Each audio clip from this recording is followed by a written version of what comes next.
Hello everyone.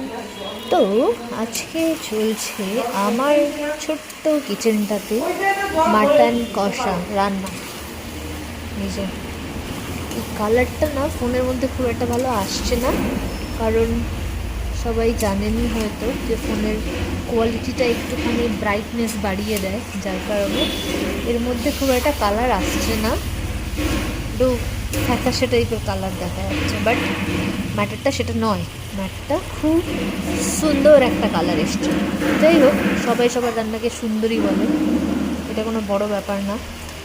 Anyways, তো এই যে এখানে আমার মানটা শুয়ে আছে। মানটা মানটা মানটা এই যে মানটা, এই যে দেখো দেখো দেখো, একবার দেখো, মুখটা তুলে দেখো। আর এই হলো মানটার শোয়ার জন্য একটা নতুন ব্যবস্থা করা হয়েছে, কিন্তু মানটা এই খুঁজে খুঁজে এই ঠান্ডার মধ্যেই শুচ্ছে, আর তারপরে সারা রাত ধরে ঠান্ডায় কাঁপবে। এই হলো মানটার মা। মানটার মা এখানে ফটো তুলছে, বিমলাদি বলে দিল যে মানটার মা এখানে ছবি তুলছে। ও, এরকম করে বেশ রান্না করলে না ব্যাপারটা একটু পিকনিক টাইপের হয়ে যায়, আর যেটা খুব ভাল লাগে।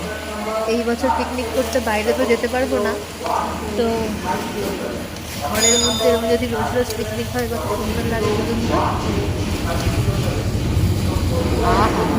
এর মধ্যে এবার একটু দেবো শুকনো লঙ্কার গুঁড়ি।